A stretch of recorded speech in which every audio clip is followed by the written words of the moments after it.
वही कंगना रनौत है जो सवाल हमारे जो बलिदान दिए हैं उस फ्रीडम फाइटर्स उनके ऊपर सवाल उठाती है कि 1947 में भारत को आज़ादी नहीं मिला है।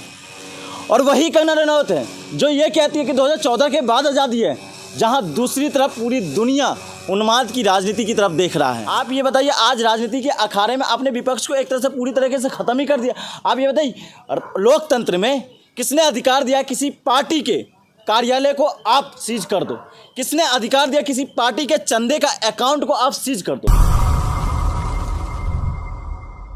सुप्रिया सिनेत की बात है। सुप्रिया सिनेत को जैसे ही पता चला वैसे ही उन्होंने तुरंत ही महिला सम्मान के नाम पर उन्होंने माफ़ी मांगा और पूरे देश की जनता से माफ़ी मांगने का काम किया।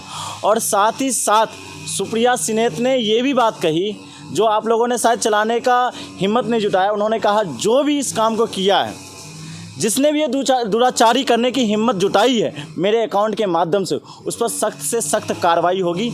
और उन्होंने मांग भी किया है, सरकार से ही मांग किया है कि जो भी अपराधी है उस पर कार्रवाई हो। और मैं तो यही कहना चाहता हूँ, विचारधाराओं की लड़ाई है, किसी व्यक्ति विशेष की लड़ाई नहीं है। और उसमें महिला सम्मान आ जाती है तो सबसे बड़ी बात आ जाती है, क्योंकि हमारा एक ऐसा देश है जहाँ महिलाओं का सम्मान सर्वप्रथम है, सर्वोपरि है। और इसलिए महिलाओं का सम्मान पहले रखी जाएगी।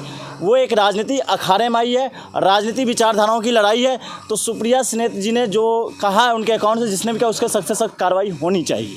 और जैसे ही कंगना रनौत को लोकसभा का टिकट मिला, उसी के बाद ये भद्दी टिप्पणी जो है सुप्रिया सिनेत के अकाउंट से हुई है, तो ये साजिश है, क्या है ये साजिश हो सकता, अंदेशा तो है साजिश का, क्योंकि देखिए राजनीति इस टाइम जो चल रही है वो कहीं कहीं राजनीति का शिकार बनी चुकी है।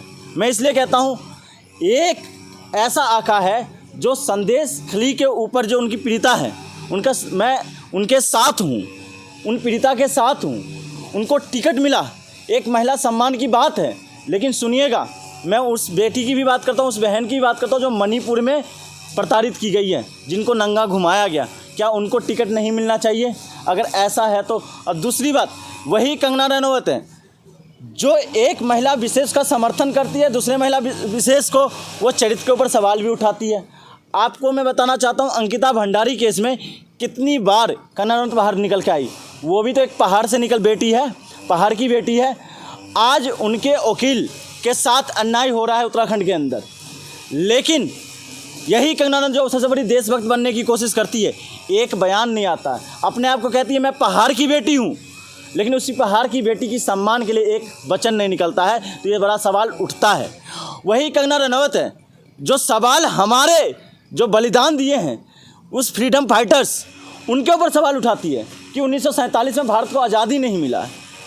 और वही कंगना रनौत है जो ये कहती है कि 2014 के बाद आज़ादी है, जहाँ दूसरी तरफ पूरी दुनिया उन्माद की राजनीति की तरफ देख रहा है। आपने देखा होगा, इसके बाद ही जब अरविंद केजरीवाल जी को गिरफ्तार किया गया, उसके बाद पूरी दुनिया ने प्रेस कॉन्फ्रेंस करके रिलीज़ करके ये बताया कि किस तरह से आचार संहिता लगी हुई है भारत के अंदर। उसके बावजूद वहाँ के विपक्षी पार्टियों के या तो अकाउंट सीज कर दिए जा रहे हैं या उनके नेताओं को जेल में डाला जा रहा है।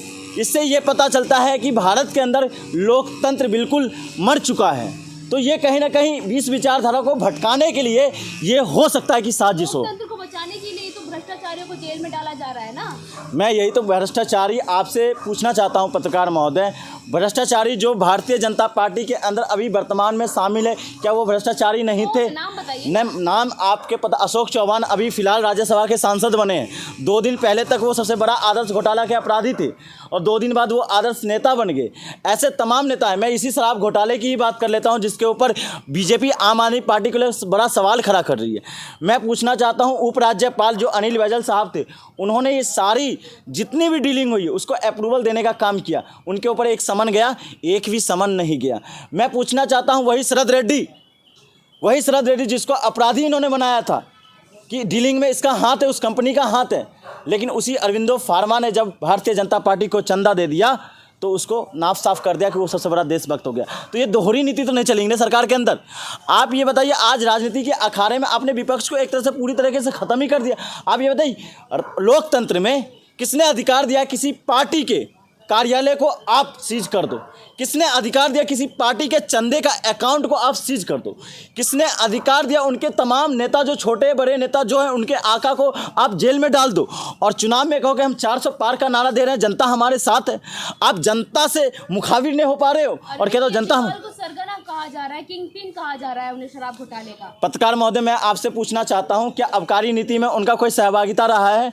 क्या उनके पास कोई मंत्री रहा है? क्या उन्होंने कोई मंत्रालय ले रखा है? वो एक मुख्यमंत्री थे प्रदेश के। और एक चीज़ और बता दे रहा हूं मैं आपको, अगर जिस आबकारी नीति के नाम पर आज अरविंद केजरीवाल जी को गिरफ्तार किया गया है, उसमें उनका कहीं दूर दूर तक संबंध नहीं है। मैं इसलिए कहता हूं कि आबकारी नीति का काम करने वाला या तो उपराज्यपाल था, और दूसरा अगर कोई था तो मनीष सिसोदिया थे, और तीसरा कोई नीलामी में था तो वो शरद रेड्डू और साउथ ग्रुप के सारे मेंबर थे।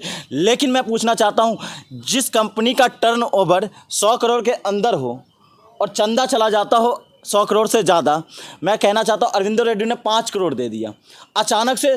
5 करोड़ की बात इसलिए कह रहा हूँ मैं, 5 करोड़ तो उस समय के अवधि में गया। समय अवधि में इसलिए फिर कैसे कहता हूँ, जिस समय उन्हें गिरफ्तार किया गया, जिस समय उनका अकाउंट सीज था, अकाउंट सीज के टाइम पे आप ये बताइए कैसे इलेक्ट्रोल बॉन्ड पर ट्रांसफ़र हो जाएगा?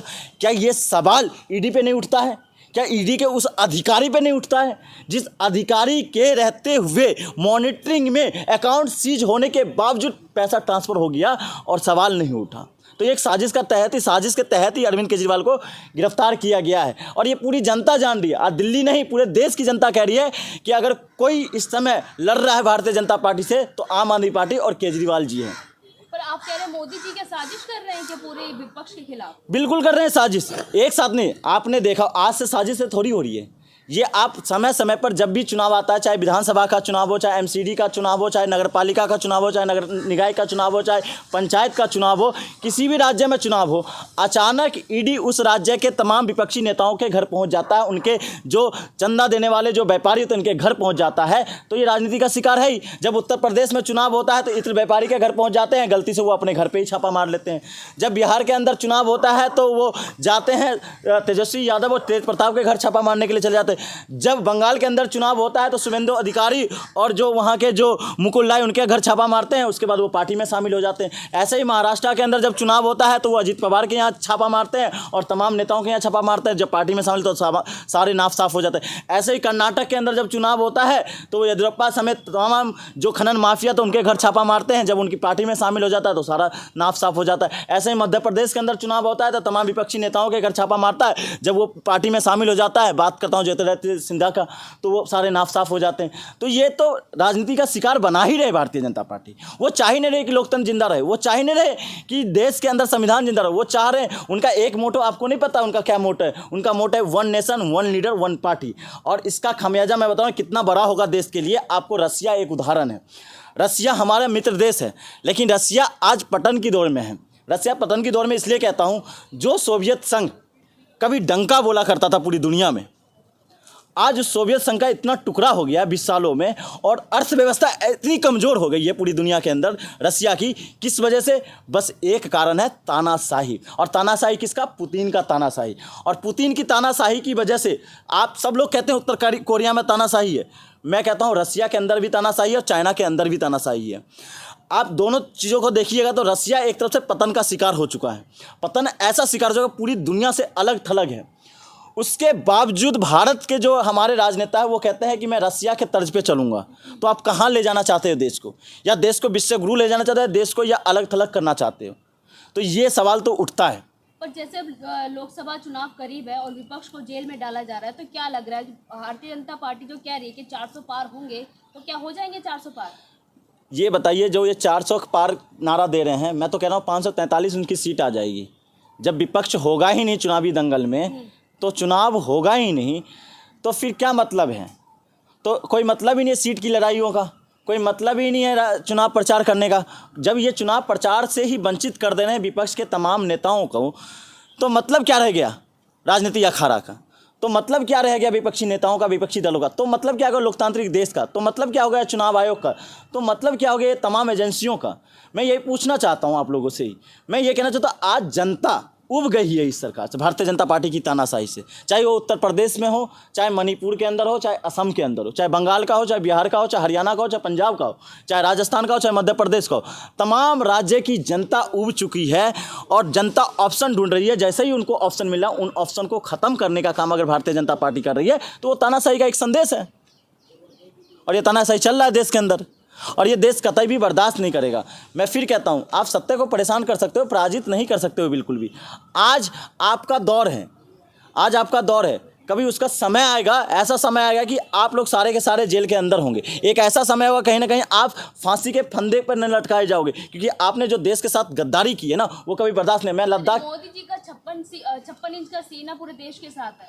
मैं पूछना वही 56 इंची का सेना, आज गोरखा रेजिमेंट की बात करना चाहता हूँ मैं आपसे। बहुत बड़ी बात है, गोरखा रेजिमेंट जो देश के अंदर सबसे मजबूत रेजिमेंट माना जाता है, उस रेजिमेंट में आज हिमालय के जो नौजवान हैं, कुछ नौजवान जो आर्मी को अपना प्रथम प्राथमिकता मानते हैं, देशभक्त को प्राथमिकता मानते हैं, आपको पता है आज वही गोरखा रेजिमेंट की जगह चीनी रेजिमेंट को आज वो ऑप्शन बना रहे हैं। कितनी बड़ी दुर्भाग्य है देश के लिए, कितना बड़ा खतरा है देश के लिए। आप बताइए, जो नौजवान देश के लिए जान समर्पित करने के लिए हमेशा तत्पर रहता है, आज वो नौजवान चाइना के साथ जा रहा है। और ये मेरा बयान नहीं है, ये बयान उसका है जिसने सियाचिन के अंदर तमाम ऐसे इक्विपमेंट देकर, सोनम वांगचुक की बात कर रहा हूँ, जो लद्दाख के अंदर धरना प्रदर्शन कर रहे हैं, उन्होंने ऐसा इक्विपमेंट दिया जो सेना को मजबूत किया। आज उनका बयान है कि आज हमारे हिमालय के नौजवान चाइना के साथ दे रहे हैं। इससे बड़ी खतरे की घंटी हमारे लिए नहीं हो सकता है। लेकिन आज पूरी मीडिया शांत बैठी हुई है, किसी मीडिया को नहीं दिख रहा है। आज लद्दाख हमारे हाथ से चला गया, आज लद्दाख की जनता खड़ी है धरना माइनस। आज तो चलो, यहाँ तो चलो 25 डिग्री 30 डिग्री का टेम्परेचर है, हम यहाँ बर्दाश्त, गर्मी है। आप जाइए लद्दाख के अंदर, -20 डिग्री का टेम्परेचर है, बर्फ़ आज भी गिर रहा है। उसके बावजूद वो सड़क पे 20 दिनों से हैं। किसी मीडिया ने, एक मीडिया का माइक वहाँ तक नहीं पहुँचा है। क्यों नहीं पहुँचा भाई? क्या वो देश की रक्षा की बात नहीं है? वहाँ जहाँ धर्म की बात होती है वहाँ चले जाते हो आप। उत्तर प्रदेश में वहाँ चले जाओगे जहाँ बदायूं, अच्छा मैं बदायूं का ही ले रहा हूँ, आपकी ही बात में 56 इंची की सेना आ गई, मैं बात वहाँ ले जा रहा हूँ बदायूं के ऊपर, जहाँ धर्म की राजनीति है, जहाँ 2 बच्चों के गले काट कर हत्या कर गई। मैं मानता हूँ जिसने करा वो सबसे बड़ा अपराधी है, लेकिन उसकी जाँच कोर्ट के मद्देनजर होना चाहिए, कोर्ट के बीच में होना चाहिए। क्या हुआ? बच्चे की हत्या होती है, 3 घंटे के अंदर बिना कोर्ट में पेशी उस साजिद की हत्या कर दी जाती है, एनकाउंटर कर दिया जाता है, और कोई एक्चुअल रिपोर्ट नहीं निकलता है कि एक्चुअल में साजिद ने हत्या किया है, और किया है तो क्यों किया है और किसका हाथ था। आपको बता दूं, ये चुनावी एक एजेंडा था।